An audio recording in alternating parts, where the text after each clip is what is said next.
Morning friends, best product लेकर आपकी एक नई और बेहद महत्वपूर्ण 3 वीडियो की विशेष हार्ट हेल्थ सीरीज। दोस्तों, आज की भागदौड़ भरी ज़िंदगी में क्या आप जानते हैं कि एक ऐसा छुपा हुआ खतरा है जो बिना किसी आहट के आपके शरीर की पूरी ताकत को ख़त्म कर रहा है। इस सीरीज़ के पहले एपिसोड में आज हम बात कर रहे हैं द साइलेंट थ्रेट यानी ख़राब ब्लड सर्कुलेशन के बारे में।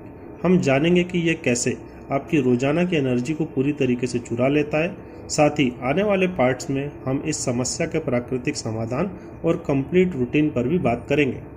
दोस्तों, क्या आपके साथ भी ऐसा होता है कि रात को 8 घंटे की नींद पूरी कर लेने के बाद भी जब आप सुबह उठते हैं तो आप थका हुआ महसूस करते हैं? दोपहर होते होते एनर्जी का लेवल बिल्कुल क्रैश हो जाता है।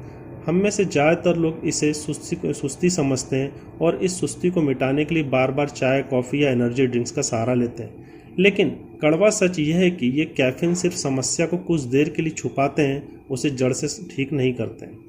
इस कमजोरी का पहला बड़ा कारण है लगातार बैठे रहना।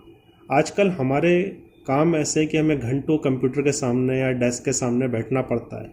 जब शरीर में फिजिकल मूवमेंट यानी शारीरिक हलचल की कमी हो जाती है तो हमारे बैठने का यह तरीका खून की प्राकृतिक रफ्तार को धीमा कर देता है। दोस्तों, दूसरा सबसे बड़ा कारण है हमारी आधुनिक डाइट। आज हमारे खाने में अत्यधिक मात्रा में ट्रांस फैट्स, खराब रिफाइंड तेल, प्रोसेस्ड फूड शामिल हो चुके हैं। जब हम ऐसा खाना खाते हैं तो हमारे खून में ब्लड कोलेस्ट्रॉल यानी LDL कोलेस्ट्रॉल तेज़ी से बढ़ने लग जाता है। अब समझिए कि असली समस्या कहाँ शुरू होती है। जब यह कोलेस्ट्रॉल हमारे शरीर में, हमारे खून में बहता है तो ये अंदर ही अंदर ऑक्सीडाइज होने लगता है। यह चिपचिपा माइक्रोस्कोपिक कचरा हमारी नसों की अंदरूनी दीवारों पर धीरे धीरे जमने लग जाता है। इसे मेडिकल की भाषा में प्लैंक कहा जाता है। इसका नतीजा क्या होता है? खून के बहने के रास्ते को चुपचाप संकुचित कर देता है और छोटा कर देता है। दोस्तों, नसों के सिकुड़ने के बाद ब्लड सर्कुलेशन पर बहुत बुरा असर पड़ता है। जब नसों के रास्ते छोटे हो जाते हैं तो दिल को खून पंप करने में लगभग 1.5 गुना ज़्यादा मेहनत करनी पड़ती है, ताकत लगानी पड़ती है, जिससे दिल पर दबाव पड़ता है। खून की रफ्तार धीमी होने के कारण ऑक्सीजन और ज़रूरी पोषक तत्व हमारी मसल्स और दिमाग तक नहीं पहुंच पाते हैं और आपको हर समय हर वक्त कमजोरी महसूस होती है। दोस्तों, हमारे शरीर में हमें कुछ चेतावनी और संकेत देता है जिन्हें हम कभी कभी नज़रअंदाज कर देते हैं, लेकिन ऐसा हमें नहीं करना चाहिए। पहला संकेत आता है लगातार थकान रहना, यानी सोकर उठने के बाद भी शरीर में जान न लगना। दूसरा संकेत है हाथ पैरों का अक्सर ठंडा पड़ जाना, उंगलियों में अजीब सी झंझनाहट या सुन्नपन महसूस होना, क्योंकि वहाँ तक खून की पूरी रफ्तार नहीं पहुँच पा रही है।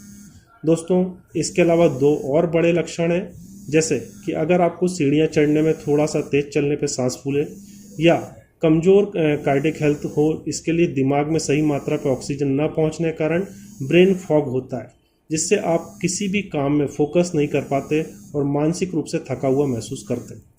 इस पूरी स्थिति को मेडिकल साइंस में एथेरोस्क्लेरोसिस की शुरुआती स्टेज कहा जाता है। यह एक पूरी तरह से दर्द रहित और अदृश्य खतरा है। इसमें न कोई दर्द होता है और न ही कोई बाहरी लक्षण दिखाई पड़ते हैं, लेकिन अंदर ही अंदर आपकी नसें सख्त और ब्लॉक होने लग जाती हैं, जो आगे चलकर बड़ी बीमारी का रूप ले लेती हैं। दोस्तों, अब सवाल यह उठता है कि इसका समाधान क्या है? तो सिर्फ बाहरी तौर पर चाय कॉफ़ी पीना या अस्थायी इलाज करना काफ़ी नहीं है। अगर हमें दिल को मजबूत और अपने शरीर को एनर्जेटिक बनाना है तो हमारा लक्ष्य होना चाहिए कि नसों को अंदर से साफ किया जाए, उसे लचीला और ब्लॉकेज मुक्त किया जाए। हमारी नसों के जमे उस कचरे को प्राकृतिक रूप से बाहर निकालना ही हमारा उद्देश्य।